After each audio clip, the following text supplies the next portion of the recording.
Practical is to measure horizontal angle by transit theodolite in point between P and Q. First of all, do the all temporary adjustments of theodolite like setting the instrument, centering the instrument, leveling the instrument, focusing the eyepiece and focusing the object glass. Now our instrument setup is ready to measure horizontal angle.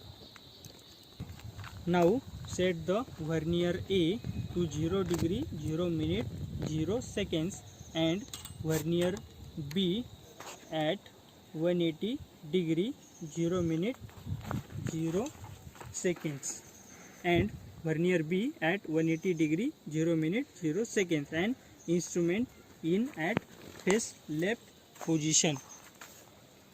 It is ready with face left position. Now target the first P point using clamping and tangent screw and it is targeted now. Now loose the upper clamp screw and target the second Q point by turning the telescope. Now turn the telescope towards the second point, that is Q point, and target properly.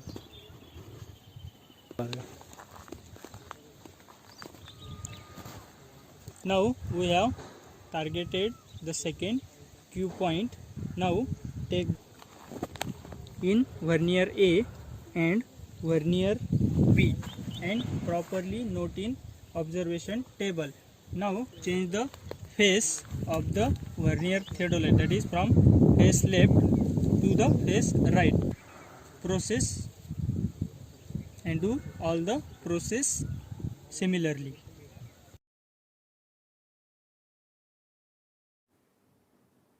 Here is the observation table for the calculation of horizontal angle by the transit theodolite.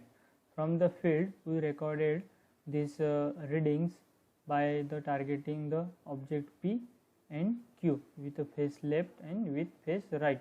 Then noted the reading on vernier A and vernier B.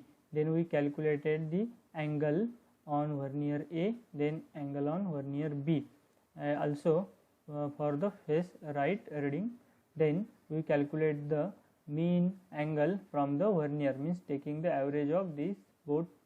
Then for same calculation face right, then again we take these two readings average and finally we got this horizontal angle.